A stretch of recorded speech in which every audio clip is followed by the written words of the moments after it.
Apple pie, a dish synonymous with Thanksgiving and family tradition.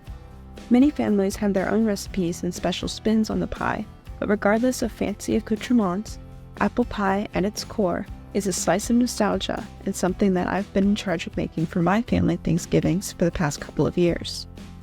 To start, I collected all of my ingredients, including the 8 apples that will make up the pie filling.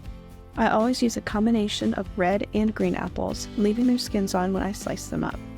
Other preparation steps include measuring out the flour, sugar, and salt needed for the pie crust, as well as tossing the apple slices in a cinnamon, nutmeg, and allspice mixture and setting them aside. After measuring out the flour, sugar, and salt for the pie crust, I also cube some cold butter and start adding the ingredients to a food processor. The goal is to keep the butter and the water that I add later on as cold as possible to help preserve the butteriness of the crust. This will be key for the next stage of the process. After preparing the pie crusts and allowing them to chill in the refrigerator for at least 2 hours, I roll the bottom crust into a thin layer and place it in the pie tin. Then I pile in the spiced apple mixture, adding as much of the mixture as possible because the apples will eventually cook down.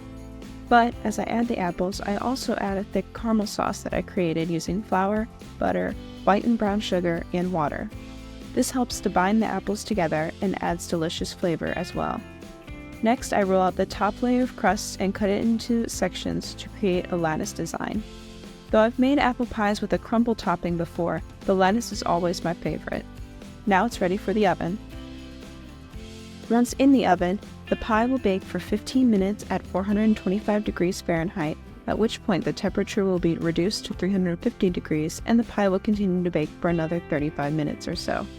When I'm checking my pie to see if it's fully baked, I'm watching to make sure that my top crust isn't getting burnt. I want it to be a delicious looking golden brown color. After letting the pie cool overnight, it's ready to be eaten with friends and family.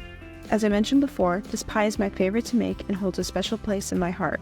Besides being delicious and fun to make, apple pie is also a favorite of my grandpa and something that I learned how to make with my mom using my great-grandma's recipe. No matter how you slice it, each piece of apple pie packs a punch of nostalgia, tradition, and American culture.